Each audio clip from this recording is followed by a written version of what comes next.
We are live. Okay. Thank you. Good evening, friends from our Maharashtra Ophthalmological Society and All India Ophthalmological Society. We, the team of MOS, welcome you to this unique webinar on insurance, the first part of which is GIPSA, how to work to our advantage.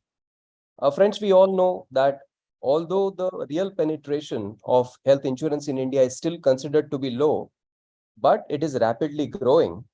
And for us as private practitioners and ophthalmologists, it is equally important to think about our practice management learnings, as it is important to keep us updated with our scientific knowledge in the form of various webinars and conferences, and therefore to help our colleagues in the issues that they frequently face nowadays with the insurance. Maharashtra Ophthalmological Society team has come up with this new venture in which we are going to threadbare every critical aspect of insurance to help our colleagues to make them understand how the insurance works, what are the critical issues that everybody is facing, and what are the easy solutions for that. And we have a great expert panel today, which is with us, along with Dr. Hari, who is going to head this course. But before we come to that, I would like to introduce our chairman of this series and of course, the president of Ophthalmological Society of Maharashtra, Dr. Santosh Bhide sir. Dr. Santosh Bhide sir is a leading anterior segment surgeon from Pune. He is a very dynamic president of Maharashtra Ophthalmological Society. He has also served as a president of Pune Ophthalmological Society and a past treasurer of MOS, in which he had done quite a remarkable work. So I would like to request Dr. Bhide sir to give his welcome address. Over to you, Dr. Bhide sir. Yeah. Thank you, Vardhaman. Good evening, everybody. On behalf of Maharashtra Ophthalmological Society, I welcome you on the occasion of World Health Day. Friends, we all know that 7th of April 2023 is a World Health Day. We all are aware that in the budget of our government of India, there is hardly any expenditure kept for health services. Compared to the Western countries, the percentage allocated for health services is quite less.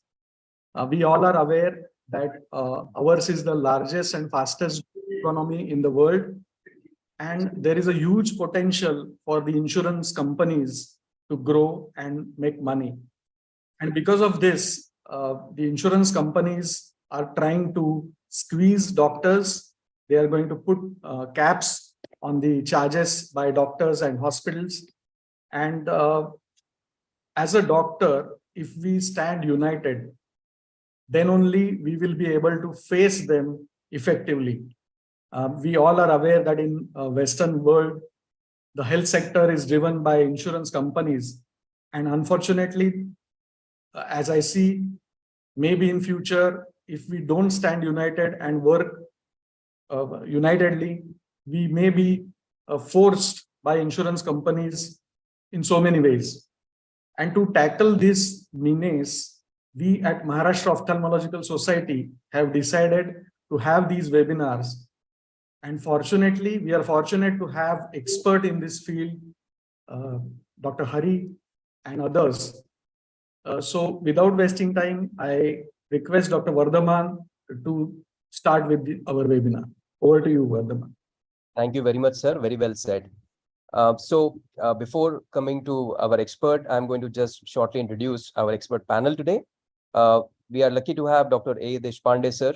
A. Deshpande sir has been the past president of Maharashtra Ophthalmological Society, and also he is the chairman of the legal cell of AIOS as well as MOS. Welcome, sir. Then we have Dr. Mandar Paranjape. Dr. Mandar Paranjape is the president of Pune Ophthalmological Society and currently a joint treasurer of Maharashtra Ophthalmological Society. Always comes up with very new ideas and is a great executioner. Welcome, Dr. Mandar, to the webinar. Thank you. Then we have Dr. Sachin Dharwadkar. Dr. Sachin is a glaucoma specialist practicing in Mumbai, and he also has special interest in insurance. He has been a good technological support for AIOC conference that we had in Mumbai last year. Welcome, Dr. Sachin. Then we have our own dynamic Maharashtra Ophthalmological Society secretary, Dr. Anaga Herur. Uh, as a dynamic secretary, she has done a lot of work for MOS, and she is also currently the ARC West Zone representative in AIOS and heads a large volume Anil Eye Hospitals in Dombivli. Welcome, Dr. Anaga. We also have Dr. Vivek Motevar. Dr. Vivek Motevar is the treasurer of Maharashtra Ophthalmological Society and a anterior segment surgeon practicing in the city of Nanded. Welcome, Dr. Vivek, sir. And lastly, we have Dr. Aditi Vatve. She is the secretary of the scientific committee of Maharashtra Ophthalmological Society and a great support to both scientific committee as well as MOS. And she's a oculoplasty specialist, specializing in orbit, eyelids, and oncology as well. Welcome, Aditi, to you too. So, Thank you so much. yeah, so friends, now we will begin our actual webinar. And as I think Dr. Bhide sir has said, we are very lucky to have somebody who has put his heart and soul into understanding and solving issues of insurance. We have Dr. Major Harikrishnan. He's an alumnus of AFMC Pune, and he has served in the Indian Army for 7 years before stepping into the non-uniform life. After moving base to Hyderabad, he started his eye hospital called as Iris Eye Care in Hyderabad. And in the course of the setup of the hospital, he became interested in the field of health insurance and started educating himself regarding the same. Currently, he undertakes consultancy services in the matter of health insurance in addition to his own clinical work. And I can personally see the growth that Dr. Hari has shown, because we were lucky to have Dr. Hari as an observer in Pune at Asian Eye Hospital about 5 years back. And in this 5 years, he has actually he has covered a lot of ground, and I see that he has done a lot of work, both clinically, surgically, and helping innumerable colleagues all over India in their insurance sector. And we are really indebted to Dr. Hari that he has accepted this invite from MOS to help our colleagues from all the sectors of AIOS, All India Ophthalmic Society as well, to understand this aspect. And in this series of insurance-related webinars, is going to guide us through. And the first of this today is going to be on GIPSA, how to work to our advantage. So over to you, Dr. Hari, for your presentation, and we'll take it through. Thank you. So thank you for the generous introduction, sir. So I still remain a student of yours, irrespective of whatever comes. This was many years back that I was in Asian Eye Hospital for around a month or so for a fellowship in my final year of PG in AFMC. So an association was started there. So anyway, so Pune and is always MBBS, MS, both from Pune is it's a very beautiful thing to happen. So let me come to where our idea. So one thing that I would like to begin with is that why health insurance sector is increasing. Health insurance is the way to go because, as we know, half of the Indian population, maybe more than half of the Indian population who are presently above poverty line is just a medical bill away from crossing into the poverty line, right? A very good, well-doing family will go below poverty line the moment they get a humongous medical bill. So the idea is to, everybody wants to mitigate that risk. So it's the same way you buy insurance for your vehicle. Health insurance also serves you at the time of need. Now, why is it important for ophthalmologists, especially now, to consider medical health insurance? Is because it's a steady stream of revenue, point number one. Secondly, because of the pandemic, once the pandemic hit, people bought health insurance. Everybody has bought retail health insurance. But the thing is, ophthalmologic procedures, most of the elective surgeries are covered only after 2 to 3 years of waiting period. Now is the time when the waiting period is going to finish. And in the last 6 months, or maybe in the coming 1 year, you will see a huge increase in the share of insurance cases in your practice. I've spoken to a few people, they were like doing 30, 40 cases, individual practitioners, 30, 40 cases per month. Earlier, they had only 10% cases of insurance, and presently they are looking at around 60, 70% of cases who are coming through insurance. This is essentially an effect of the pandemic too, because pandemic people realize the importance of health insurance. Now, coming to the idea of GIPSA. Now, GIPSA is something that people take it in a, with a pinch of salt. There was a lot of resistance against GIPSA previously. We had Bombay Ophthalmic Society, banning cashless altogether because of the GIPSA and this thing is. So now, first thing I would like to say is that what is my background in this? So I'm a ophthalmologist with a bit of experience in these things. I read fine print, I read contracts, I read agreements in detail. So that is the only thing. Like if a equipment comes with an instruction manual, I take time out 2 days to sit and read the instruction manual cover to cover. That's it. That's the only thing that gave me this knowledge. So few disclaimers before I start. These are whatever I'm telling you is not the official guidelines. I'm not from any insurance company. I do not take any responsibility for the financial losses that you may incur because of this. And the contents of this session is for the audience only and not to be, because we are having a closed group discussion in this. Now, understand the health insurance industry. It's a huge industry. It creates a lot of jobs at a lot of levels and gives you a lot of business. And it gives a lot of paying capacity to the patient who would otherwise wouldn't have that capacity in the first place. So a patient who would have come for a cataract surgery and settle for an SSCS with a rigid IOL will likely go into a phaco with a better implant because they have a health insurance. So people turn up for treatment earlier. You tend to see less of those hypermature cataracts and all when people have the power to go and get it operated, get it treated. So this is the now understand health insurance business model. So whenever we have to work with somebody together, we should understand how their business work so that we can make our valid arguments. Okay. Now, health insurance is not something somewhere. See, somebody has to pay the bill. So how the bill is paid is, it's like a contributory fund. So 10 people come together. The insurance company sells insurance to all 10 of them at 100 rupees each. So 100 people contribute at 10 rupees each. It makes a big corpus. That corpus is kept and used by anybody who needs a health treatment, and the thing continues.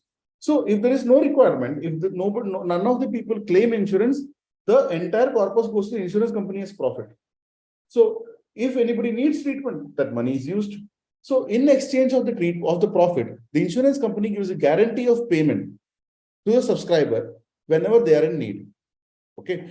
Now, what is the problem with cataract and ophthalmology is an eventuality for everybody. A cataract surgery is going to be there for everybody. So insurance companies' business model is defeated by our cataract model. The economics of cataract is actually contrary to the business model of health insurance, because everybody is going to get a cataract at some time they are going to claim it. So, and it's one of the highest number of claims that health insurance companies face nowadays, especially in corporate claims. Now, there is one more catch when you come to refractive surgeries. So, understand the reluctance of insurance company to cover for refractive surgeries is because if you look at the health insurance premiums, a younger patient ends up paying a lower premium and an older patient ends up paying a higher premium because the chances of utilization and risk is higher. Now, a 25-year-old person takes a health insurance for 5,000 rupees premium, pays premium for 2 years. Third year onwards, he is eligible for pre-existing disease according to the government regulations. And third year, he undergoes a smile in Asia hospital and puts an insurance claim, 1 lakh plus. So that, and after the third year, the individual discontinues the insurance. Just imagine, the insurance company has had an outgo of 1 lakh plus as an insurance claim, and they have received only 5,000 plus 5,000 plus 5,000, 15,000 as premium. Fantastic plan, right? It's something like to this extent that if somebody has got a high power, you can always tell them, you take the health insurance, you can wait for 2 years. After 2 years, when you get covered, that time you get the surgery done, it will work out to be cheaper. That remaining amount you invest somewhere, you will get more returns. Okay, so that is the reason that insurance company is not ready to cover refractive surgery. See, we might jump and say that, okay, it's a condition required, you should cover and whatever, but understand, it doesn't fit the business model. Okay, so it is the same thing. We cannot, see, it's not possible to treat patients for free. We might give a discount, but we cannot treat it for free. So it's because expenses are there. So similarly, insurance company also, they're reluctant to cover LASIK and ICL. That's understandable. So there are terms and conditions to it. We'll come to that. Now, the health insurance ecosystem has got a lot of many levels of players like insurance companies, TPS, brokers, agent, etc. One of the most common things I face when I interact with doctors is that the identification of a TPA and an insurance company and a broker and an agent, this is slightly blurred according to in people. Now, understand, an insurance company is a registered company with IRDA, and there are only limited companies who get the permission to run a health insurance business. Now, these are established companies who are private players, there are government players, and there is something called third-party administrator whom we know as TPS. Now, insurance companies makes the payment and sells the insurance. TPS are just there, if I can call that, they're the clerks who handle the documentation. So the TPA is not the insurance company. Payments to the hospital comes from the insurance company and not from the TPA. So what TPA does is that they do the hospital networking, handling of claims, bills, rate negotiation, all the ground legwork is done by third-party administrators. So insurance companies are also licensed by IRDA. Third-party administrators there is a list of TPAs who are licensed by IRDA. This list is always available on the website of the IRDA. The license granted, there will be revocation and everything that we can always track. Now, insurance brokers and agents. Now, why I'm telling you all this is because recently there's a lot of companies which has come up. There's a company called Even. I see Instagram ads. Even Health Insurance. Now, it's not a health insurance company. They're an agent. They're a broker. Okay. Now, just like any salesperson, whenever an agent or a broker whose target is to sell, they promise the sky. So you will find patients who walk into you and tell them, my policy doesn't have any limit. You can claim whatever. I can go for the highest length. And who said so? My broker said so. Why? Because the broker had to sell it. So in an insurance company, if you see, the agent and broker is always kept away from the claims department. So never depend on the words of the agent or the broker regarding disease sublimit, ki bill pass ho jayega, pre-auth aa jayega. No. Always depend on the genuine source of information, which is the TPA or the insurance company directly. Okay. Now, there are a few regulatory central agencies, IRDA, general insurance. Now, you should understand one thing in this. The only part of these 5 entities which I listed, only one of them concerns with the hospitals, which is the Rohini network. Other than that, mandate of IRDA is not to listen to providers. Their mandate is to listen to the insurance holders. No, there is no insurance ombudsman is not for us. It is for the policy holder. Insurance Information Bureau, they just collect the data. That's it. Rohini is one entity which is working to collect all the data of all the hospitals and make a unified database so that everything can be centralized. They are successful to some extent as of now, but they are improving their systems as the time goes.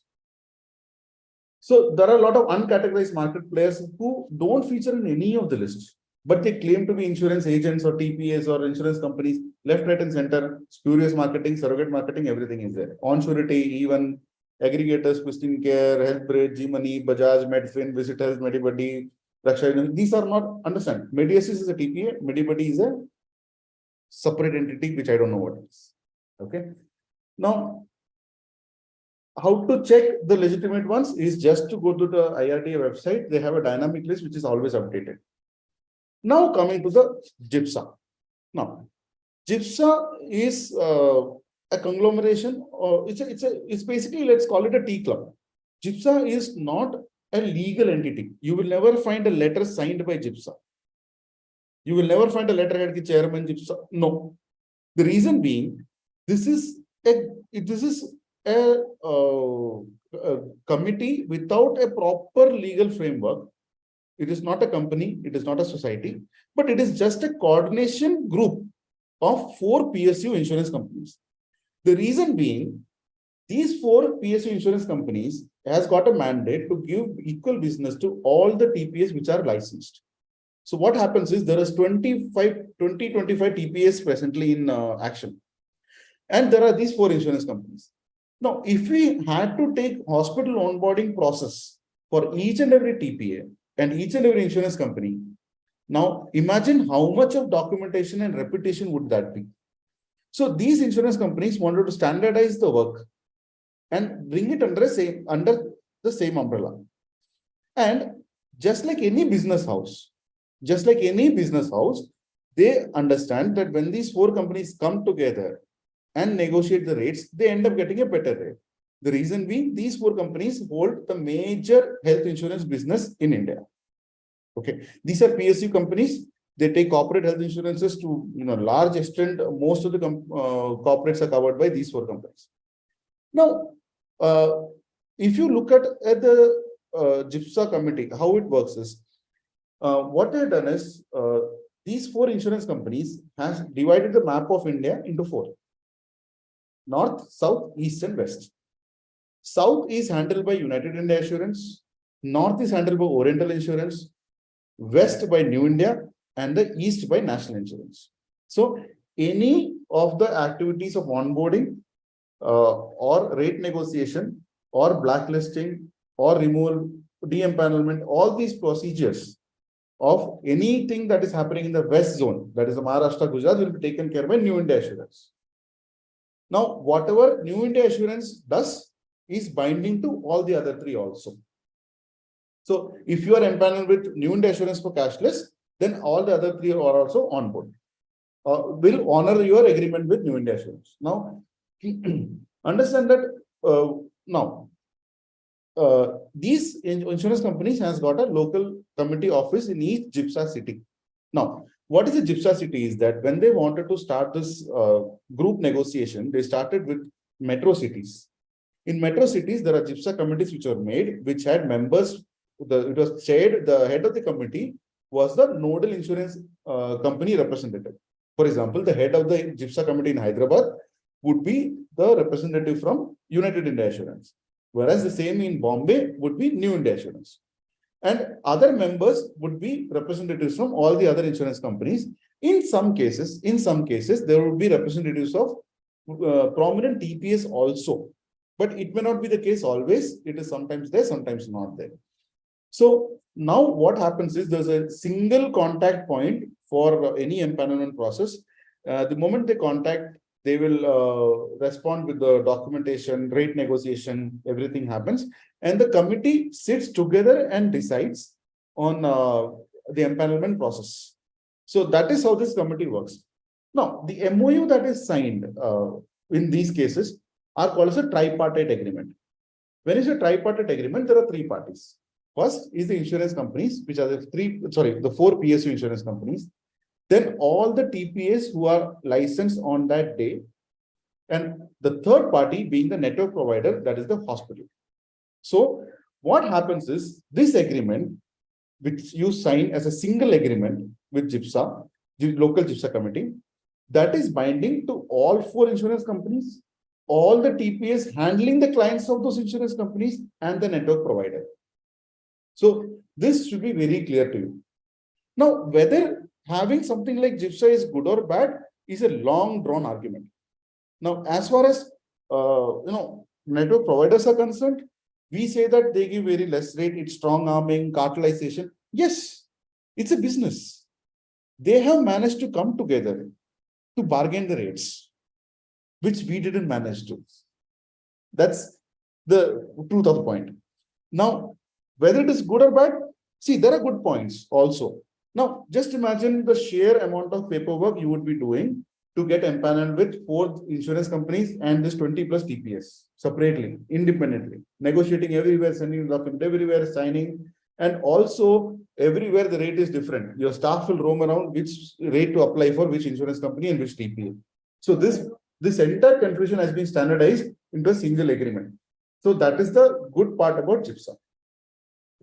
Bad parts, yes, the rate negotiation is the biggest issue. Second is when one single entity takes this amount of clients of health insurance, then they stand they always hold the upper ground.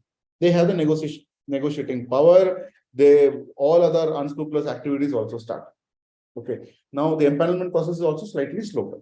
Understand? These are PSU companies. Okay.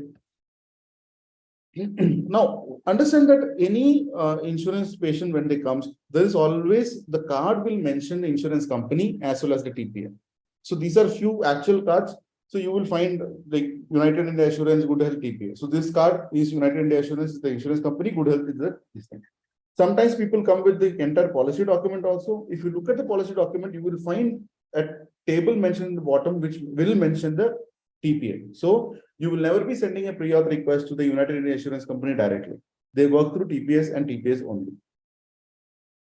Now, these are a few of my this thing. Now, when you work with GIPSA, there are a few things that you need to know. Right? First of all, you should you should understand the terms and conditions of the product. That is the policy product. Few important aspects being, since majority of our cases are cataract. So cataract generally has a sublimit. A disease sublimit has been specified in the insurance company. One other thing that you need to do is you need to make the patient understand, because this is not my health insurance. This health insurance is not provided by the hospital. This health insurance is your health insurance. So there is no way the hospital will know how much you will get. The disease sublimit is not our privy topic. So according to your terms and conditions, according to your policy documentation, you will have to have a look that what is your disease sublimit. And for cataract, the insurance company is not going to pay only that much. Second is the insurance company card will always have a customer care number. That customer care number is very useful for the patient to find out about the terms and conditions of the policy. The next place where you can identify the limits and everything, terms and conditions, is the corporate HR department. So few companies has got fantastic HR department who monitor the entire health insurance given to the employees, which they only will have the entire details that according to the scale of the level of employment of the employee, different rates and terms and conditions can apply. Other than that, there are a few standard insurance products like Arogya Sanjeevani policy, in which the cataract disease sublimit is already specified as 15% of the sum assured. So those things you can find out on the net. So understand, identifying the limits, terms and conditions, co-pay, if it is there or not, the hospital should not take that job. Let us be very clear. We should know our domain. So as a hospital, what I always practice in my hospital is I tell the patient, because we will send a pre-auth, whatever is your limit, according to that it will get approved. If there is a co-pay by the insurance, you have to pay it. So this is not my conditions. These are health insurance conditions, which is a policy that you hold, which we don't have any control on. Okay. So this is the thing. Now, okay, this I think I jumped much ahead. Okay, now let's look at a standard tariff of GIPSA. No, if you look at the GIPSA tariff nowadays, GIPSA has got a tariff which specifies the implant separately. In some cases, the implant is not specified separately. Some cases they specify the cost of the implant. Some cases they don't specify the cost of the implant. So how do they enter into a which rate to give to a hospital is how they judge. Now the exact working is different slightly according to the committee. There's a lot of ambiguities there. There are a lot of subjectiveness. Now essentially what they do is they categorize the hospital into this level A, B, C, and if your hospital is a category A, you get a higher rate, category B, if a higher rate, middle rate. Now understand, this is a pure bargaining. You should be able to bargain with the insurance that what is the rate you should get. It's like going and shopping in a market where you put a value to the product, the seller puts a value to the product, you enter into a middle ground where both of us feel justified, and then you enter into an agreement. Understand, health insurance empanelment is not a compulsion. If you feel the rate offered to you is less, kindly feel free to disagree. Now, understand, the moment you have 2-3 patients every month coming to you with an health insurance card and going for a higher package, because when you go for a reimbursement, not a negotiated rate, a negotiated rate is always going to be lesser and the direct rate is always going to be higher. So if a patient comes to you, goes in for a surgery on your normal tariff rate and sends the bill for reimbursement, that's always a loss for the insurance company. They themselves from their side will initiate the empanelment process because it's a business. So wherever they feel that there's a lot of money going out, they would like to plug that hole and reduce that. So they will approach it. Now understand, you are free to refuse. And insurance empanelment is something that you're free to refuse.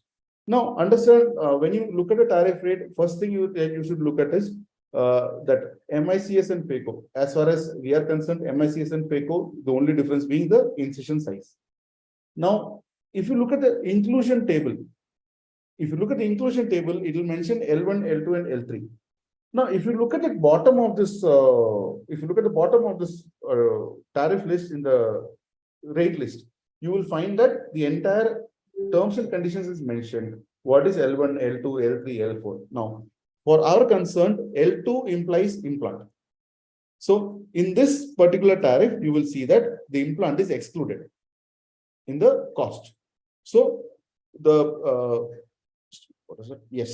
the hospital is offered for MICS 25,000 for as a procedure, and the cost of the implant will be payable separately in this case. So that is how you look at the tariff. Now here they have mentioned the unifocal length. Some place they don't mention, because in GIPSA what is happening is in most of the policies they have a mention in terms and conditions that only unifocal length allowed. But however, since the patient has got disease sublimit capital, they can always pay the additional amount. There's a declaration for upgradation that and all is possible. I'll come to that. Okay. Now, yeah. So one of the most common questions I get from people is how to, nowadays what is happening is every patient is always looking at the internet, reading about the lenses, what are the options. They would have gone to 10 different doctors before coming to you. They already know multifocal, trifocal, monofocal, Johnson & Johnson, Alpen. They will more likely that they will teach your counselor. That is the stage we are in. And the problem is we as doctors cannot, it's very difficult to not give a choice. If a patient is, okay, understand a patient with advanced glaucoma, diabetic retinopathy, these patients we outrightly tell them, sorry, no multifocal, go for monofocal, good for you. But when a patient has got a choice, when the patient is fit and fine, retina is okay, and the patient is good for multifocal, then we should give an option of multifocal. So it's like, it's a buyer's market. It's not a seller's market nowadays. See, earlier, many years back, you used to go to the Kirana shop, tell them pack 1 kg of rice. He used to pack whatever rice he had and give it to you. You used to go happily home. Nowadays, that used to be the seller's market, where the seller decides what to sell. Nowadays, it's a buyer's market. So what is happening is the patient wants the choice. That is how the service industry is. So when a patient comes to you asking for a higher implant, higher cost implant in this, then you are in a fix. Now, the problem is, when you enter into a tariff agreement with a health insurance company for cataract surgery, all variants of the cataract surgery is covered in that. Okay, that is, if a patient, understand, like, it's like if you have been offered a 24,000 package for MICS, including lens cost of 7,000. That includes any implant up to the cost of 7,000 for the MICS cataract surgery with FACO. Also, it includes your FACO charges, OT charges, surgeon charges, Visco, Viscode, whatever you use additionally. To this extent that even if you're using iris hooks or BX ring, those kind of deviations are also covered. Why? In some cases you use less, some cases you use more. So the package rate, you are supposed to propose the package rate after taking all of this into consideration. So it is basically like putting the costing for a per plate meal. Some people might eat rice more, some people might eat sambar more. So accordingly, the rate is fixed. So the rate should accommodate all these minor deviations. That is the idea of having a package rate. Now, in this case, in GIPSA, most of the cases, they specify an implant limit of 7,000 rupees, which is the most beautiful thing I find. So here they are very clear that up to 7,000 rupees is your tariff package rate. Anything beyond that is payable by the patient And patient may claim reimbursement according to the terms and conditions of the policy. And if they have a disease sublimit balance, then they will get the amount. Now, understand, we can charge the difference of this. But if you charge this difference without issuing a bill, without documenting it in the bill, without documenting it in the GIPSA declaration form, then that makes the money illegal because you are in violation of the agreement. If you take this difference in amount, which is, and you mentioned it in the bill, it mentioned in the declaration form, give a proper receipt to the patient, then you are not in violation of the agreement. So the idea is how to do the billing, what are the flexibilities that the agreement offers. Okay, so that is what we're going into. Right. Now, okay, in some cases, in cases where the GIPSA tariff is included in the lens cost up to 7,000, we can always charge the difference amount from the patient and mention it with this thing. Okay. Now, in upgrades where GIPSA tariff is excluding IOL, like the tariff list I just showed you, there the flexibility of upgradation is much more. Okay. Now, here also the difference amount can be collected from the patient beyond the sublimit. And however, that as you mentioned on the bill, that should be documented and properly mentioned. Now coming to a template of an insurance bill. So in this last 1 year where I've been working with insurances, there is a proper way in which an insurance bill has to be made. This is a proper bill of my own hospital. Okay. So here, if you see that the insurance company is mentioned and the TPS mentioned and the reference number, that is the health insurance card, is mentioned. The entire tariff is mentioned. The tariff rate is mentioned just in the same way, the way it is mentioned in my GIPSA agreement. So if my GIPSA agreement has got an extra bracket, extra full stop, kindly add that also in the billing terms. The wording should be exact. Understand the reason, understand why, because the people sitting looking at the bills at the insurance company are not ophthalmologists. We can't expect them to understand that when you write phaco and phaco emulsification, both are same. We cannot expect them to understand. So what they have is your agreed rate is there on their computer for reference, and your bills are there. It should be very easy to just look at this and this match. Okay, this and this done. Tuck. So that makes the entire process very easy. Okay. So now coming to the different, this is the normal template of a form. See, sorry, I'm rushing through because it's a very long presentation. So we can come into that. So there are different forms that we need for any insurance claim, especially GIPSA. That is claim form A, B, D, and PPN declaration form and KYC form. KYC form was recently introduced. Now look at insurance claim form A is purely for reimbursement by the patient. Claim form B is for when you send the cashless claim documents to the insurance company for the physical documents. Claim form D is the pre-auth form. PPN declaration form is specifically used for PPN the GIPSA cases, and the CKYC form is for the Anti-Money Laundering Act, which has recently come up. So IRDA has come to a standardization way in which the pre-auth form, claim form A, claim form B is standardized. So as far as any insurance company is concerned, you can use the same pre-auth form, same claim form A, claim form B. You don't need to download it from their insurance website every time, because these claim forms have been standardized by IRDA in around 2014 or 16. So these are standard forms. So you can take the template, even use Adobe Reader to fill these forms and keep it ready. Like for example, if you look at my own system, what I do is I have a Google Drive in which there are around 20 PDF files. All these files, cataract surgery, right eye, cataract surgery, right eye, insurance company name. So entire tariff and everything will just change the name, number, date of admission, time of admission, and we are done. So I keep those things ready. So pre-authorization form can be easily filled in Adobe Reader. So it's very easily doable. Instead of sending handwritten forms, kindly start using Adobe Reader to fill typed in forms. What it makes a difference is nowadays insurance companies like Mediasis, the TPS like Mediasis are working with IHX. IHX is a platform which uses automation and detects the letters and the text detection is there, and it automatically matches your this thing, and there's something called claim auto adjudication. The more legible, more clear your forms will be, faster the processing will be, and faster the settlement will be. So now understand. There's one thing about GIPSA declaration form.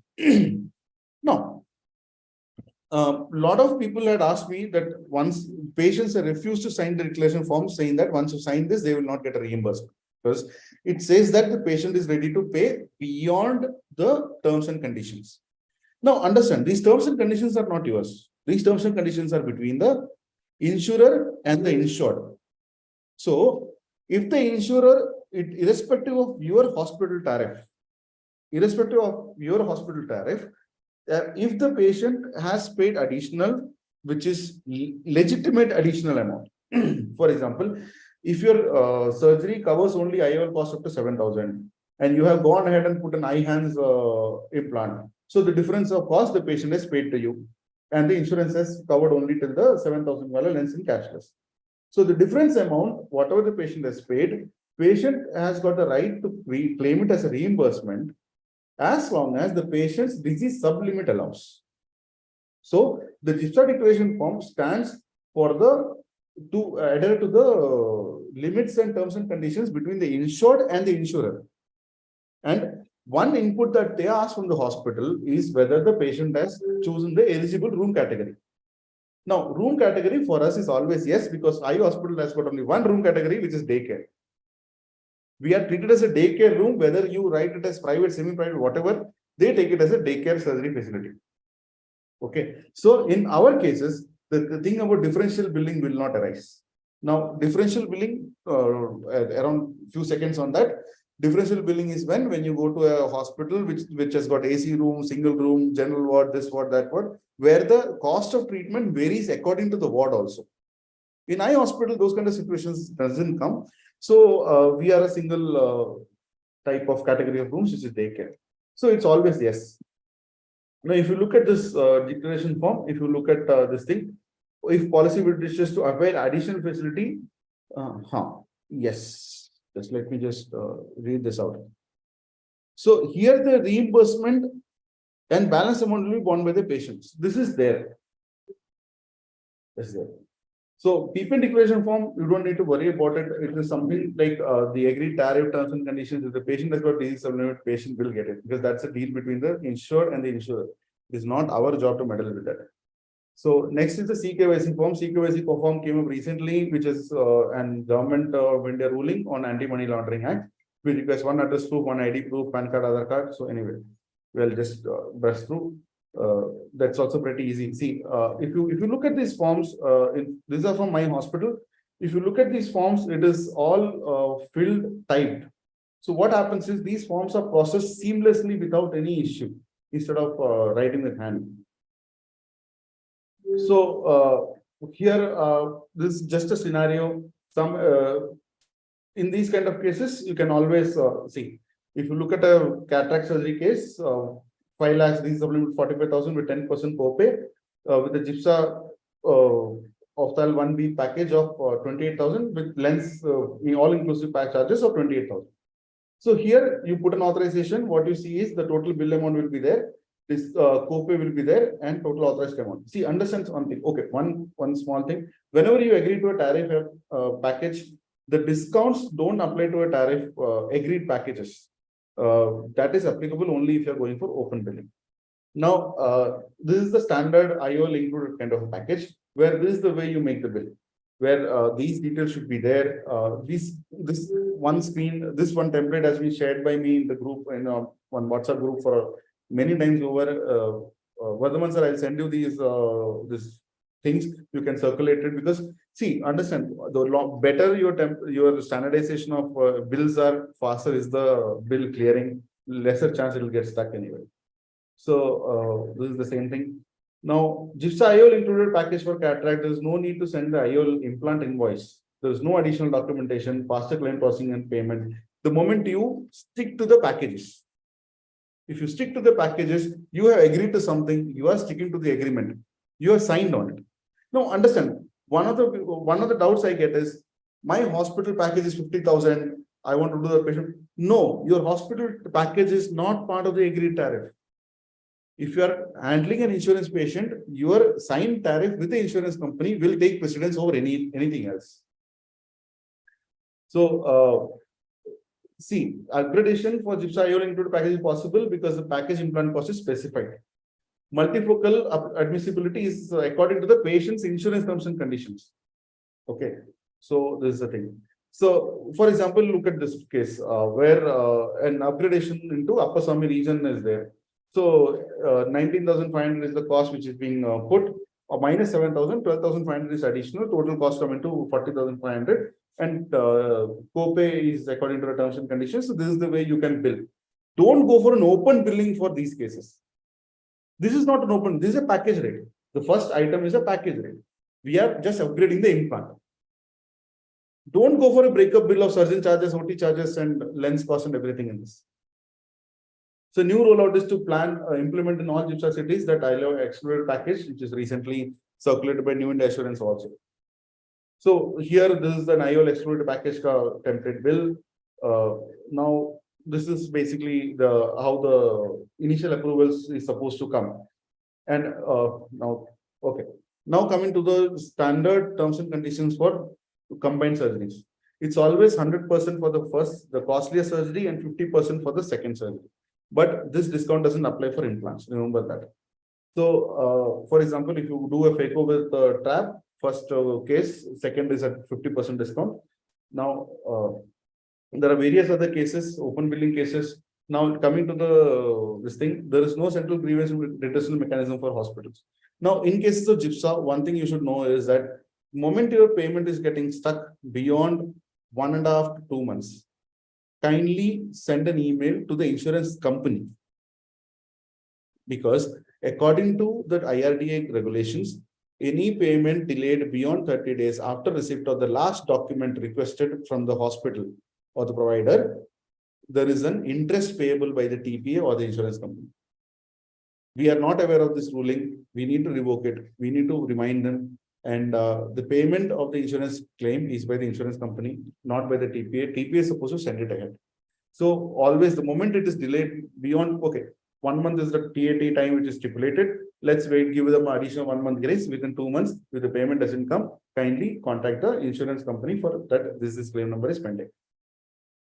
Now, understand something. If there is a final approval and settlement mismatch in GIPSA, amount cannot change after final approval. A final approval given by the TPA is to be honored by the insurance company unless and until there is a huge violation, which they will communicate to you directly. The settlement should be according to final approval. If there is any mismatch, kindly contact the insurance company. So, as of now, in this very short time, this is how much I can cover, Vardhaman sir. Now, few things I would like to touch upon without a PowerPoint. First thing is, in terms of Maharashtra, New India Assurance is the nodal insurance agency. There is no point in contacting any TPAs like MD India or Medi Assist to get GIPSA empanelment. Now, GIPSA empanelment is a totally free of cost process. It takes time. I agree. It takes time. And there are few things that I have myself done along with few of my friends here. We have contacted PSU insurance companies at various levels, including the vigilance department at multiple occasions, where we have managed to report things and get things streamlined, get things moving. So with New India Assurance, we are finding things slightly slow. But I think, see, every insurance company, every PSU insurance company will have its own inherent delays. Notwithstanding that, kindly ensure that let's not pay any agent or any money to anybody to get a GIPSA empanelment. It's a totally illegal process. If we come together, stop paying it, things will be smoother. The only thing for a GIPSA empanelment, what you need to do is you need to contact your local New India Assurance office in Maharashtra, in Gujarat, New India Assurance, Chennai, in Tamil Nadu, it is United India. So whichever is your nodal insurance agency, there you need to contact them. So you need to send them an email, a request email to, for empanelment. They are supposed to reply. If they don't reply, kindly, step in and walk to them. understand, the people who are heading the empanelment networking department in these insurance companies are not not anybody but doctors from our own fraternity. The networking team is always headed by a doctor, so we need to give them that courtesy of being a doctor. So you speak to them, they always, I am wherever I have spoken, I have seen very good responses. We should not, we should give them the respect, they will give us the respect, and things move fine. In Maharashtra, I find that a lot of people, agents are in this thing, but what I realized is you go to an agent, you go to directly, the time taken is same. The tariff rate also I find is most of the places same. They can't assure you anything. And in case if there is any genuine allegations of any bribe or anything else, kindly report it, so that अपनी घर की सफाई के लिए झाड़ू खुद उठाना पड़ता है. So that is a few points. Other than that, anything else, sir, you want to clarify? No, thank you so much. I think it was very clear, very exhaustive. I think nobody can understand this on their own, I'm very sure, because I think all private practitioners who have tried to set up their own insurance desk know how difficult it is to actually understand all this concept. And if they would have had somebody like Dr. Hari to explain these things in such a short half an hour manner, I think things would have been very, very simple. So very, very exhaustive and remarkable presentations, Dr. Hari. Thank you again. And we will now come to the questions. So I think before we come to the questions that we have gathered from our questionnaire, any of the panelists would like to ask any questions to Dr. Hari? Yeah, actually, I would like to ask. He has shown the billing and he has written some amount towards inventory. Can you just explain about that? So what happens is my hospital has got a tariff rate where the IOL is excluded. So what happens is, sir, when I generate a bill, there are two items. First serial number item is the package rate of GIPSA and package rate of GIPSA. Second item is for the inventory item. Okay. Now for the inventory item, the list of inventory item is attached separately. The bill for the inventory items are attached separately, which is the IOL invoice. Got it, sir? So that IOL invoice is MRP value or the actual invoice which? Sir, what I do is I have my own GST registration. So I procure the invoice from the vendor and I bill it to the patient in the credit of the insurance company. So then you standard this thing that you can generate your own invoices. Right. Then you have to pay GST on that. Yes, sir. I have a GST for my. And you should have a drug license also, I believe. Actually, sir, drug license. This is a one ambiguous topic. Form 21B of Indian Drug Act specifies that drug license is exempted for people who are using the products inside the hospital and not exhibiting and retailing it. It doesn't specify about billing. No, if you want to stock the lenses, suppose I want to stock 100 lenses, do I have to have a drug license? No. Drug license is for retailing, sir. Okay. See, a drug license specifies exhibition, sale, and retailing against the prescription issued by a qualified medical practitioner. Now, sir, in a hospital, if you are buying betadine, you are using Visco, you are using normal saline, which are consumed in the hospital as a part of delivering the healthcare, you don't need a drug license for that.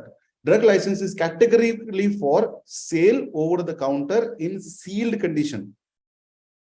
That is retailing. Understood. Which I am not doing. Yeah. You were talking about cashless, but how about reimbursement? Suppose you refuse cashless and you are doing reimbursement. Then when you give a bill, then usually there are so many queries. Now, how to avoid those queries? Yes. How to address those queries is that IRDA specified, if you look at your insurance empanelment MOU, you will find there are a lot of appendices. There's a long. You are not empaneled. You are. Wait, sir. Coming to that. Okay, I'll share you one MOU standard copy, which will have a huge list of billable items. Okay, sir. Now, understand, whatever you call, there is a standard terminologies that insurance company understands. Yes. There are some terminologies that we use, which they will not understand. No. So there is a list of billable items which are specified.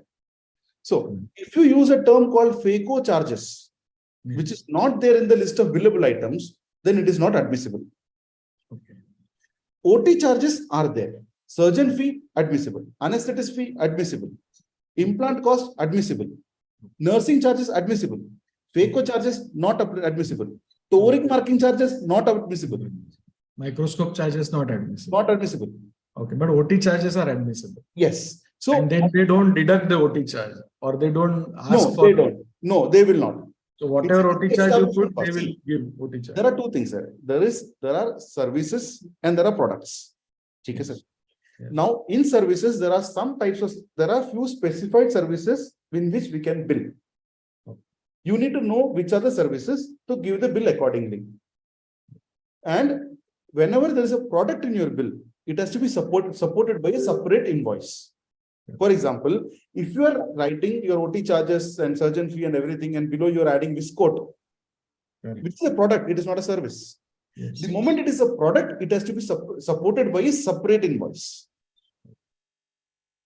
Okay. So in a cataract surgery, if you, for example, in my case, my tariff you already saw. In that case, if there's a CTR with a IOL and something else also, then I can put it as 1, 2, 3, 4 towards inventory, total amount itna, year bill.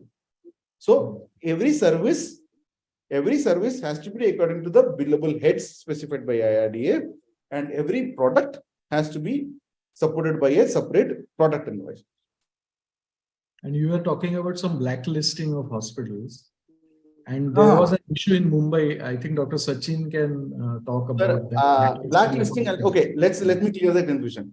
There is something called de-empanelment. There is something called blacklisting. Correct. Both are two different things. Yes. People get confused between these two. Okay. So an insurance company can come towards you and say that, sorry, sir, you are not sticking to the tariff and all. We are de-empaneling you. Done. So they don't want to give cashless service through you. You don't want to do with them. Thank you. It's a consent. It's a divorce by mutual consent. Okay. Okay. Now, then come to blacklist. Now, what happens in blacklist is an insurance company is putting your name in a list of undesirable hospitals or blacklist, which affects your hospital reputation. A hospital can always legally contest and claim damages. So you should have a very good reason for insurance company to place you on a blacklist. Okay. So why do they put you on blacklist? I'll tell you, sir. I'll tell you one case. Niva Bupa had put one hospital in Hyderabad on blacklist because of the reason, because they gave a bill to a patient for VR surgery who never underwent VR surgery. Cross. Got it? Yeah. Yes. So this is ये blacklist वाले काम है. Correct. आप tariff rate से आगे bill करेंगे, blacklist वाला काम नहीं है, वो DM वाला काम है. ठीक. Okay. I think Dr. Vivek. Yeah, can I come here? Yes, sir. Yes. Okay. Yes. Yeah, so that was the case. I mean, Dr. Bhide sir was mentioning to you about this blacklisting. Now, in this case, which I came across, there was a blacklisting of the hospital, and the reasons that were communicated was exactly what you mentioned, like charges, excessive charges or whatever levied by one particular surgeon who's operating in that particular hospital and billed excess charge, so they have blacklisted. And now, as you said, it was not a cashless service, right? It was reimbursement. So there were two ways it could have been done. I mean, if the amount of money couldn't be was beyond the policy limits, the company would not have given the amount to the patient. Why they should blacklist the hospital? I mean, how can you control? Sir, if an insurance company has blacklisted a hospital without a strong reason, kindly feel free to send them a legal notice and claim for compensation for image tarnishing. Okay. Very simple. So and secondly, what happened was when the concerned hospital started contacting the company, now they are saying no, you get empaneled with us, no. So then we'll remove from the blacklist. This is blackmail, right? Sir, that's what I'm saying. Refuse to, if in that such cases, the hospital is free to make the choice of not getting empaneled also, sending a legal notice also, and also claiming defamation on that. Okay. It's a long process, isn't it? Sir?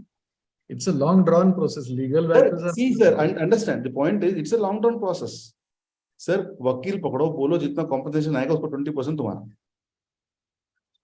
No, agreed. But see, what happens is during the the like hypothetically, if you initiate a legal process by sending them a notice, does your hospital come off the blacklist in that case? Sir, see, they have to justify. See, the thing is, because they will. Sir, wait. Disallow the patient from here. Sir, let me tell you, there is a clear-cut procedure that is stipulated by IRDA of blacklisting a hospital. They are supposed to send you first a warning letter, give you 30 days to explain why you should not be put on a blacklist. There's a clear procedure to be followed before putting on a blacklist. If they are not followed that procedure, kindly first send a complaint to IRDA, and still it doesn't work, kindly put a legal notice. Okay. Understand, sir? De-empanelment is different, and blacklisting is different. No, I'm talking about blacklisting only, not de-empanelment. Because in Mumbai, we do not do, most of us don't do cashless. So there is no question of empanelment here. So the other thing is, what I wanted to ask you is, there are other scenarios like in a very costly place like Mumbai. There are many surgeons who go and operate in a rented operation theatre premises. Okay, so now there is a unique problem because let me give you a clarification on this before you ask the question. Yeah. Empanelment for cashless or the services provided is identified by the location of provision of services, not by the surgeon. Yes. If I take a patient to Asian Eye Hospital and operate, the bill has to be generated by Asian Eye Hospital. No, that is for cashless or reimbursement? Cashless, reimbursement, both. Okay. Because if you look at the reimbursement form, the bottom of the form mentions, does the hospital have OT facility? Does the hospital have beds? So, and also, sir, one more thing. The insurance also tells that if the patient, if Asian Eye Hospital, one patient goes to Asian Eye Hospital and says, I don't want to get operated by Dr. Vardhaman, I want to get operated by Dr. Bhide, let's call him. The insurance also gives the provision to get treated by the doctor of your choice at the facility. It is there. But the bills to be issued by the place of treatment, and there is no ambiguity on that. The reason being, sir, all registrations, if you look at your municipality registration, Bombay Nursing Home Act registration, Pollution Control Board registration, all the legal compliances is of the place. Correct. Yes, correct. Absolutely right. Perfect. I have a question regarding. Yes, doctor. Hello. I have a question regarding care insurance. Am I audible? Yes, you are audible. Go ahead. Yeah. So sometimes they give up a provisional approval as per the agreed amount. And once we put it for the final approval, they will deduct some amount and they will tell that patient has exhausted certain limit. So we cannot, we have to deduct this much amount. So is it a valid reason? Sir, care insurance, we were facing a lot of issues. Presently, care insurance team has changed. They are very positive. If you can send me an email, contact me later separately with what is the issue, then I think I'll be able to help you. Because care insurance had issues. They underwent an internal rejig and changing and shifting and all recently around 2 months back. Their national head for claims has changed. Their national networking head has changed. So we are in a positive, they are working positively now. We managed to clear a lot of pending things with care insurance for a lot of people recently. So if you can contact me separately, I think we can, I'll be able to tell you what is the problem. Sure, I'll contact you separately. Thank you. Dr. Mandar, sir? Yeah, so one issue about, first of all, excellent information that you have given, Dr. Hari. One very contentious issue is about the rate revisions. And it has been in many years since they have not revised the package rates either for GIPSA or even for the non-GIPSA insurance companies. So what is your opinion? How to go about this? Sir, I'll tell you one older story. Okay. So Chennai city had one of the biggest Apollo hospital was one of the biggest benchmark of treatment in Chennai during once upon a time with a lot of numbers. Not only ophthalmology, general I am talking about, sir. So GIPSA tariff was going down. Why? Because every doctor is ready to go for a lower rate. Suddenly, this Apollo hospital, what they did is they stopped cashless, got themselves DM paneled and increased their rates. But people will still go to Apollo. Now, what happens? That increases the average rate at the area. So there's something called reasonable and customary, sir. So if you want a rate revision, if you want to have a rate revision, then most of the surgeons, most of the hospitals in that area should maintain that level of rate. So this thing, I'll explain to you with an example in ophthalmology, sir. You know VR surgery, sir. In a vitrectomy, what is the cost of vitrectomy offered by insurances? 16,000, 20,000. Why did this happen? Is because I'm an anterior segment surgeon. When they send me a tariff, I will just look at cataract, MICS, pterygium, and maybe glaucoma. That's it. If they had written vitrectomy for 500 rupees also, I would have signed. Right? So what happens is when you collect this entire hundreds of ophthalmologists who are signed like this in Hyderabad and take the average cost of vitrectomy in Hyderabad in empaneled hospitals, it will come to that only. Yeah. So when that average cost is hovering there, why will they ask for why will they agree for your revision? Sir, देखिए, sir जब market में जाके bargaining करते हैं ना, तो वो like our mothers and wives when they bargain, they will say, no, we don't want, and they will walk away. So we should have that thing of walking away. So essentially, what you mean to say is that we don't have, sir. Yeah. So we don't get together. We don't come together to fight this. You should boycott cashless. See, it is not boycott. See, boycott cashless is not going to work. Yeah, I know. I understand. The thing is, we should understand their business model. It's a business model. See, that business also had to survive. And insurance is a business model which is going to stay, whether you like it or not. Even if there is one hospital doing cashless in the city, then khatam. But the only thing is, you should slowly maintain your, dignity of the profession. Yeah. Now, one question related to this is what you are proposing is city specific or one hospital specific, but obviously it can't be city or hospital specific. It will be in that region or probably in the zone. Yes. So see, the increase in rates happens whenever there is a huge, like any hospital, like I'll tell you what, Disha hospital, huge numbers of surgeries. If they stop cashless and give reimbursement bills to all clients, means people who are not going to stop going to that hospital. Right? Center for Sight, Vasan. Correct. So these high volume centers has that upper hand of having that high volume. So they should increase their charges, I think. Isn't it? Not my job to comment. Yeah, I know. I know between the lines. I already spoken a lot before. I can read between the lines and I know the facts also. That who has created these charges. We have a hospital which signed up for VR for 15,000. And regarding tier 1 city, tier 2, there are different charges. How do they justify that? Sir, tariff charges will vary with city, sir. It should not. Why? Why it should not, sir? The charges in Mumbai should be same as charges in other cities. Charges in Mumbai the cost is same. No, sir. Charges in Mumbai will be higher. Because other cities will also have higher charges. The rent incurred, the cost of services. Ask Vardhaman sir about the rent or the real estate cost of that place. That's an investment, sir. It's a fixed cost also matters. And the number of cases also will be different. The profile of cases will be different, sir. You will be doing more of Indian monofocal sitting in a smaller city, and somebody will be doing less number of imported multifocal in bigger cities. See, the profile is different, sir. I understand. Sir. So TPA is not leading us actually. TPA is taking a chunk of money from both the sides. Sir, I tell you what, I am happy with cashless. I get my payments with GIPSA cases. I get my payments in less than 14 days. Okay, not because I know anybody, just because my entire claims go in auto adjudication. The entire documentation is like that there's no point of anybody cutting anything anywhere.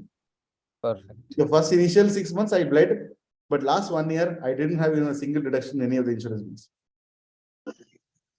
I think you should start private tuitions. Sir, I have one more. I have 2-3 hospitals in private tuition. Yeah.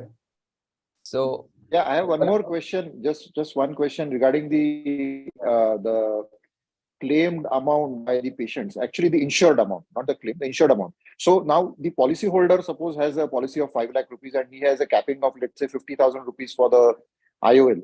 Hypothetically, is it possible for the customer or the insured to say that I would some point of time would like to go for a better quality lens or a better kind of surgery, let's say femtocataract. So I would like to have a higher amount for that particular procedure, and therefore I am ready to pay a little extra premium on the policy. Is there any such clause related to ophthalmology existing in the Indian insurance market? Sir, anything beyond the disease supplement of the patient, if the patient chooses to avail a better service, the difference amount the patient is supposed to pay. That is mentioned in the P-Pen declaration form itself. No, that is clear. Yeah. No, that is clear. But suppose somebody who is, let's say, 45-year-old, and now his father has undergone a surgery, and now he knows that there is an option like a multifocal IOL which costs XYZ amount. So at some point of time in the future, he may need cataract with maybe a multifocal IOL. So I, to the best of my knowledge, today there is no way to upgrade his package to, let's say, 1 lakh rupees, which he may need eventually, maybe 5 or 10 years down the line. Let me tell you that. Insurance company sells at various types of insurance products. Okay. Now, according to the product, like this gold plan, silver plan, platinum plan, diamond plan. So if you look at that, the premium is different. Now, if you look at the terms and conditions, one of them will have disease supplement of 10% of the sum assured. Next, you will have 15%. I have seen health insurance policies where the disease limit for cataract is 75,000, 1 lakh. And I have done Panoptix trifocal in GIPSA within because they didn't have any limit, because patient is paying that premium. Like they are VIP patients. Like I tell you one example. If you look at Netflix or Microsoft corporate accounts, their employees, the health insurance coverage is fantastic. Their sublimit is high. So because the company is paying that kind of a premium. they have that negotiating power. So you go for corporates always have a upper hand. Sir, not like that, sir. It's all bargaining. It's all bargaining. You look at some Snehita wires and cables private limited sitting in Hyderabad, Telangana in one corner with 100 employees. They don't have bargaining power because they have only 100 lives insured. At the same time, you look at TCS, sir, so many number of employees, they will have a very good bargaining power. So, Dr. Hari, as extension of Dr. Mandar sir's question, if a patient has, let's say, a sublimit of 50,000, patient wants to go for a femtocataract. Okay, but can the insurance company prohibit patient or prohibit the hospital to offer that option to the patient? Or no. See, sir, the thing is, patient has the right to choose. All right. And the insurance company will reimburse the patient only till the indemnity offered by the insurance company.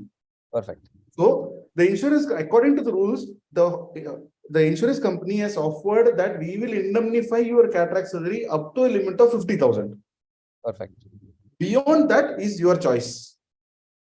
But they cannot control their choices. See, understand, sir. They don't want patients to go for higher this thing because the patient will create a noise. They will ask for cashless reimbursement, whatever. Correct. They'll pursue why the limit and my sum assured is 5 lakhs. See, that's a nuisance for them. They want to not see. It's a simple business. They want to cut down their claim outgo. Totally understandable, sir. Correct. So they try other way around. Now understand. The moment they will not put it on paper. They will not put it on paper. But they refuse paying for multifocal IOLs. Sir, ask them to put it on paper, sir. And they don't give in writing. Yeah. So I'll tell you the reason, sir. Because it's always bad marketing. You just imagine that one insurance policy is selling its products, insurance product is being sold. Multifocals, we don't allow multifocals, they will never advertise. Actually speaking, sir, I was the other opinion. I was telling insurance companies, was you put a disease sublimit and advertise that we support multifocal IOLs. And charge more premium. Whatever the patient, we allow multifocal IOLs, you should proudly say. Let the patient pay the difference, basically, at least allow them. If they choose to. So the next related question is, like in the US, what I had seen was that there is something which is like a copay, right, in the US, but they allow you to choose whatever technology advancements that you have, and the patients are actually, the hospitals are, I mean, allowed to take copay as the difference between your let's say advanced technology and the package that you have decided with the company. Sir, see, there are three players in this: Right. patient, insurance company, and the hospital. Right? In US Wala model, there is copay, I understand. But what happens is, in US Wala model, the insurance company's business takes priority. It's a capitalistic market. In India, it's a socialist capitalist mixed market. So what happens is the patient and insurance company's business are taken into interest. Hospital is losing here also. Correct. Okay, sir. There in US, if you look at that, there's something called panel doctors, non-panel doctors, panel hospital, non-panel hospitals. So you have to choose the doctor also, you have to choose the hospital also, and at that time, that pharmacy also should be in your panel. So it's a very complicated process there. Sure. And here, for example, if you are empaneled for 3 years, 4 years at least. Right. There hospitals empanel and de-empanel in 6 months. Okay. Patient goes for surgery, they are empaneled, cashless ho gaya, follow-up ke liye gaya, by payment karo, because they have been taken out of this thing. It's very frequent happening there. Oh, wow. Now, one question I want to ask about. Sorry. Hello. Yes. I have one more query. If my hospital's agreed package with the insurance company is suppose 25,000 with the lens, and the patient's agreed package with the insurance company is suppose his limit is up to 75,000. So what is the choice left with the patient? I'll tell you what. You should first understand that your tariff rate that is agreed for a specific lens cost. Is it mentioned in your agreed tariff? No, right. This at this moment they are coming with, you can put any lens, but we'll be offering only 25,000 for the lens, all inclusive. Then kindly write back to them, was specify the cost of the lens. Okay. Because see, the problem is insurance company only has a call center. The patient doesn't have any place where they can shout. How much they can shout? Here they can shout in your hospital. So this is what happening is there. See, yeah, I understand, sir. I've seen it myself. So the thing is, sir, I have not agreed to any insurance tariff package where the lens cost is not mentioned. Okay. And Like, if I understand, have already signed the agreement, I know which company you're talking about. Let's not name it publicly. I know which company you're talking about. And that is the same company with whom I terminated my empanelment. Okay. No, if I know now everything right now, and if I want to revise the agreement, is there any way for me to revise the agreement that the lens cost should be included in that? Up to what limit the lens cost is there? Understand. You can terminate the cashless agreement with 30 days of notice. If you go to the MOU, it is written that either party can terminate the agreement with a notice period, right? Terminate the agreement. Only reason why I don't want to terminate is I'm getting enough patients from that company, and 25,000 my place is good. Pardon? You can't have good things of both worlds. Yeah. No, only thing if you want to bargain, I'll tell you what, if you want to bargain with them, okay, then you terminate the empanelment, send at least 5 to 6 reimbursement cases every month. They will themselves come for empanelment. Okay. See, understand, sir, you need a bargaining chip. Okay. You need a bargaining chip. Okay, sir. If you don't want to leave that empanelment also, and you want to do the tariff this thing also not possible.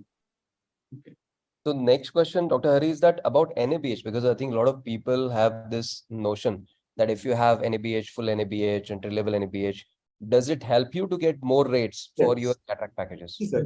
As I told you, sir, it's a bargain. Okay. So if you tell the insurance company, okay, we are NABH empaneled, we got femto, we got Lensex and this and everything, then we have invested more in the quality control and everything, thus we need a higher tariff. In general, the tariff given to an NABH accredited hospital, NABH entry-level hospital, and non-NABH hospital are 3 different tariffs. So it helps them if It they helps. have. Now Indirect. understand something, sir. See, Indirect. recently IRDA specified that NABH is not mandatory for empanelment. It is last year in June or July when the guideline came. So everybody was happy that okay, everybody can get empaneled, but there is a downside to it.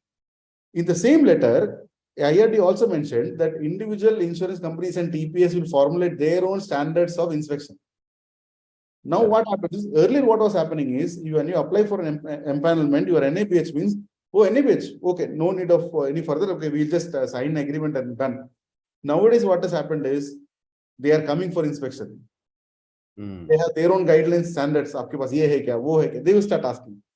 And 20 TPS and 18 insurance companies asking you the same question again and again is going to be bothersome. My suggestion is, even after IRDS said that even without an NABH, you will get empanelment, get an NABH done, at least that's a certificate of standardization, you will get slightly better rates, you have a better bargaining card to argue with. Absolutely. NABH definitely brings in many other benefits also. That your quality control improves, but this is also another benefit, as you're saying, that for your insurance, because in CGHS there are 2 different red lists. There is NABH red list, non-NABH red list. But in insurance, it is like a soft negotiation. Soft negotiation. It's a soft negotiation point. Perfect. Perfect. So I think about the renewal of the agreement, I think that is a question that everybody has. So your basically advice is basically, I mean, try to negotiate, but if they don't, then you have to terminate, and that's the only way that you have to renegotiate. See, you have to make them listen. Yeah. How to make them listen is your call. Correct. But don't they have in their agreement that okay, this MOU is for 2 years or 3 years, and then something like that? Yes, there is. Okay. So we have to read the final details, and then we have to see, the MOU is valid till the time it is terminated. Okay. Initial MOU rate is fixed for 3 years. Rate is fixed for 3 years. Okay. After 3 years, we can have a revision. We may have a revision. Correct. That revision doesn't mean increase, it doesn't mean decrease. Correct. It can happen both ways. Correct. So you should be able So to Vardhaman, you should be able to justify why increase. I'll tell you one recent incident. Okay. I did a case of there was we did the case of DCR in my hospital. Okay. Okay. So the TPA, we put a claim of 50,000 with surgeon fee, OT charges, and everything in open billing. They approved 30,000. I sent for enhancement. Okay. They said 35,000. I again put enhancement.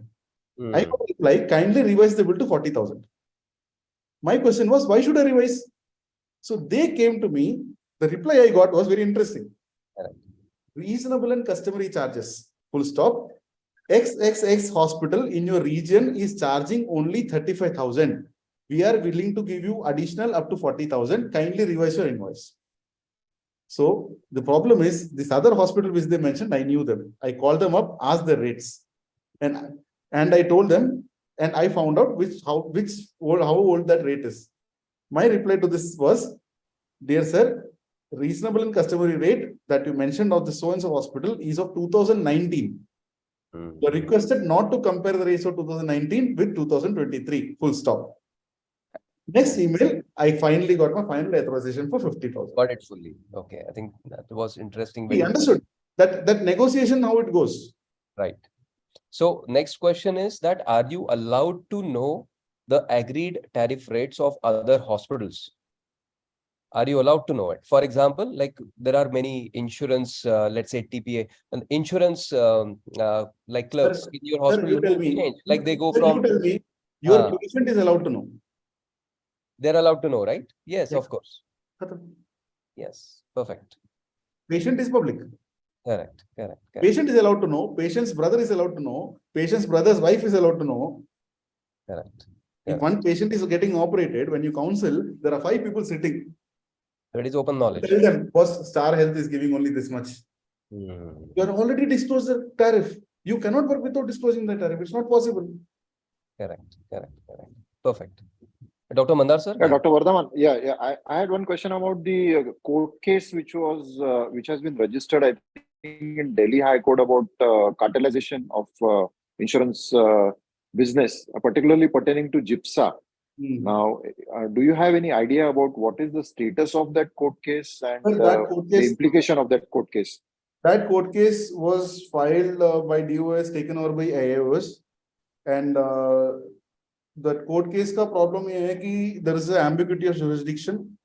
It is being pushed ahead, and I have gone through the entire the court case and the interim order and everything. And what I believe is that we should, instead of going head first, we should have found a middle ground. So I would reserve my comment on that, sir, because there are a lot of people involved in that. People have put effort in that, but I think we could have done slightly better. But anyway, we'll take it for the future, sir. But can I come in here? Yeah. Yes. Yes. Yeah. So I think the secret sauce that you have about getting your things done the GIPSA way is basically the inventory charges. So could you come back again to that invoicing part for the benefit of all the listeners? Sir, invoicing part, what I'll do No, is no. As in, when I saw one of the bills that you showed, it was 21,000 MICS with IOL, whatever, GIPSA package, and the inventory cost you had written some Appasamy lens costing some 19,500 sir, and that is whatever. multifocal, sir. In fact, that was the first That is question. multifocal. No, whatever it is, but is that was there you had written MRP rupees Sir, 19,350. MRP of that lens is 35,000. Okay, so there was a misprint from your side. MRP is 35,000. I billed only for 19,000. No, agreed. So you had billed the tax invoice cost or what was it? Sir, I generated invoice for 19,500 from my side. See, Sachin, No, how- actually, he has GST number. He has GST number. He explained, no? This question was asked in the beginning itself. He Okay. explained that he has Sir, GST. as a business enterprise, understand? So As he a buys business lens from enterprise with a legal standing and a GST number, you are allowed to procure a product, have your reasonable markup. See, understand the term, sir. Have a reasonable markup and resell it to the next person. That is the Okay. basic essentials of business. Okay. Cannot buy something at 10 rupees and sell it at 1,000 rupees. Okay. That is Okay. called as profiteering. Okay. Buying something at 10 rupees, selling at 15 rupees is justified. Okay. So in ophthalmologists can have their own GST number and then they can also have a Not the markup. ophthalmologist, sir, the hospital. Hospital, like whatever. Very, very correct in the terminologies here. Then agreed. The hospital. Yeah, correct. So they should have a GST number for doing this particular. But understand, the moment you take a GST number, you are supposed to do a GST filing every month before 7th of that month. If you don't do the GST filing, 500 rupees per day fine is there.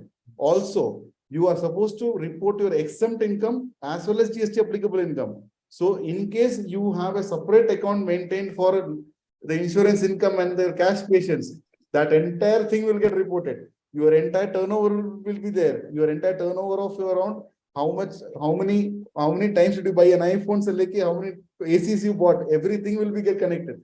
GST is a very okay, understand, sir. From the manufacturer to the end consumer, there are 10 intermediaries. Even if one intermediary has got a GST number, this entire chain gets reported to the government. That's the beauty of the GST system. That input tax credit and output tax credit. That entire thing, if you understand, sir, it's only if you speak to your CA. I will not say to take it or not take it. Speak to your CA, understand the concept. If you think that's beneficial for you, go ahead.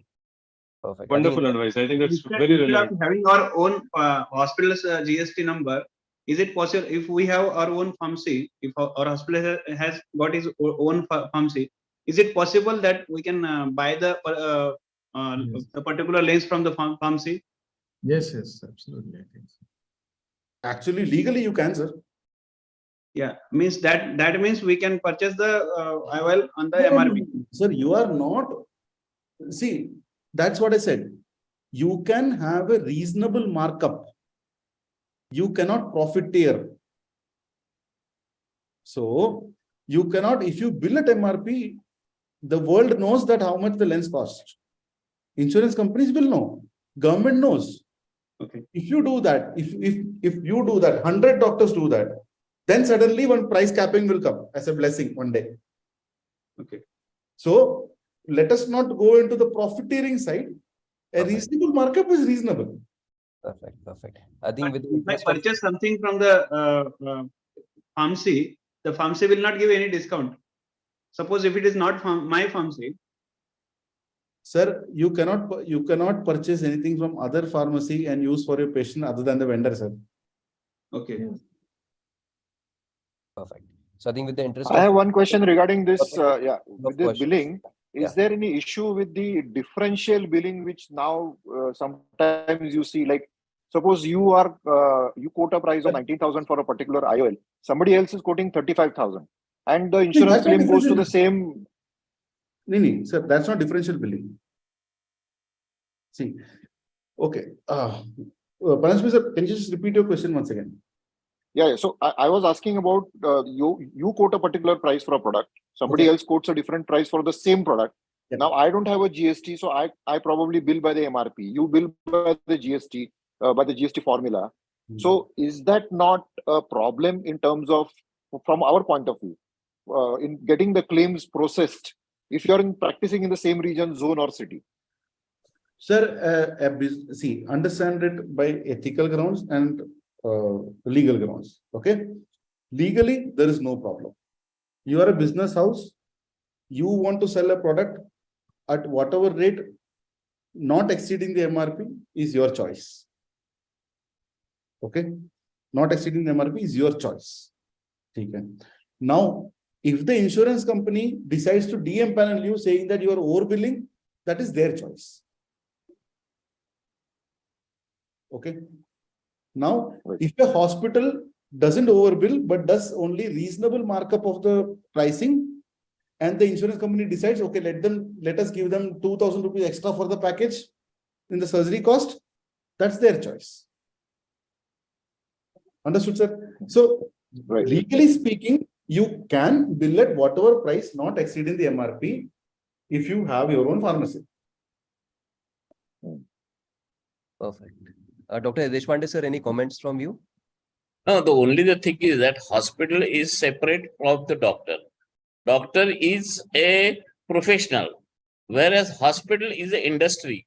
So the hospital can have the GST, and the GST number, if they are having, they can have a profit. They can have a how much to have the profit they can decide and sell, but not beyond the MRP. Sir, I hope that you were listening and whatever I said was legally correct. Yeah. I think So we'll take this is just like a trader. Yeah. And your hospital is trader and you are the proprietor. Yes. I So think it's we'll how take smart last- you are and how smart you play with all the terminologies and the legal framework that is more important. Yeah. How to. And that's why profit I smartly. always suggest that have a separate policy for the hospital and separate policy for the doctors. And the establishment also should have a registration separately of the hospital. And so everything is very clear. You can earn money as much as you want, because that becomes a different group of a business center. And you are a professional. Sir, so you are totally detached from that business center. Deshpande sir. So I'll tell you my structure. I am a director in a company called Iris Eye Care, which runs a hospital where I am employed as a consultant. Yeah, that is true. Because your hospital may be a private limited LLP or whatever not the partnership. Partnership is different. LLP and private limited. If you are registered under that, you can be employed and you can have a pay. I am also having my pay from my Guru Prasad Hospital because that is a private limited. Yes. I regularly get the pay. And I just sign the returns as a the employee, not as a earning of the hospital.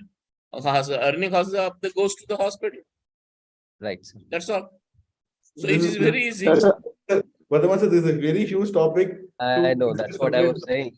So no, basically, one probably last one comment question. which Yeah. Yeah, Yeah. one comment which I'd like to make, and this is based on the first statement which Dr. Hari made, is that we must all read every document that comes is relevant to our practice. And what he has shared is based on his studious approach by reading every document, every line, understanding the implication of what is said and what is not said. So it is commendable that you've done that, you've taken that effort. And I think this is one takeaway for all of us, that if you are dealing with any such matters, you first have to read the document yourself. Only then can you probably get the output what you want. The take home, this thing for everybody is that whether it is empanelment or processing of bills, when you own a hospital, you are running a hospital, at least first 100 cases and at least first few empanelments, kindly sit on the laptop, do it yourself. You will understand the system much better so that you can answer the queries, sort out the complaints yourself without anybody's third-party help. Perfect, perfect.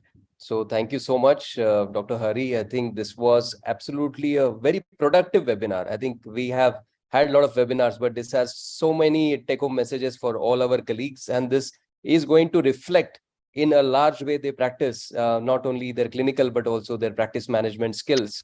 And hats off to you, as I think everybody is saying that you have actually put in a lot of sweat and soul into learning about this insurance. I believe nobody else we could see with this passion. That's why we are very, very happy to have you to associate with MOS as a part of this series of amazing webinars. And Dr. Hari has already discussed a few topics in the future. So we are not going to make it as a very frequent venture, but probably once in a month or whenever Dr. Hari has some time, we will plan a set of webinars. We will have some final also concluding remarks from our president, Dr. Bhide sir. Actually, I would like to thank Hari for taking out time and enlightening us on this very important topic of how to handle GIPSA and about how to make bill. In fact, the first slide itself was self-explanatory, and it was great. You have, as Dr. Mandar has said, you have read everything. You have read even between the lines of all the agreements. And I hope that you keep helping all of us. And as Dr. Vardhaman has said, we will have a series of webinars and guidance from Dr. Hari. Thank you, Dr. Hari. Thank you. Thank you to all the expert panelists also. Dr. Aditi, if you're there officially, you can give the vote of thanks. Yeah. I would like to, first of all, I would like to thank Dr. Hari for taking time out and making so many things clear in a simple way. I obviously would like to thank our esteemed panelists, Deshpande sir also, Mandar Paranspe sir, and Dr. Sachin Dharwadkar. And I would like to thank the technical team for having a glitchless webinar. And obviously, thank you all the guests who have joined the webinar and people who have actually taken some time out to send the questions in the Google form to make the things very interactive. Thank you so much. Thank you. And I think at the I will say, thank you to Dr. Hari, it is a good term you have said. Bargaining power increases with your strength. And that is the rule of every company. And leaders of the company, they do that only. If you are having a strength, you have a big bargaining power. So unite together, all ophthalmologists, you have a big bargaining power, and we can bargain with the insurance companies then. And they have to yield. Absolutely, sir. And we would like to also thank Entode Pharma. They have been very supportive of all MOS ventures and webinars. And also thanks to Dr. Anaga and Dr. Vivek Motevar, sir, for being there as secretary and also the treasurer. And of course, I would like to thank our president, dynamic Dr. Bhide, sir. He has been super supportive of all the ventures which have happening. very dynamic leader. I think any short comment from Dr. Anaga? Yeah, it's a team effort. Great webinar, lots of learning. Thank you, Mr. Dr. Aryan, for such a lovely webinar. Lots of learning for all of us, and thank you, Dr. Vardhaman, for arranging this. Thanks to Dr. Santosh sir for always being the guiding light. Thank you. It's a team effort, and thank you, team. Actually, it was a good To all the webinar. team, and thank you again, Dr. Hari. Good night to everybody, and we'll meet again. Thank you. Thank you. Bye bye. Good night.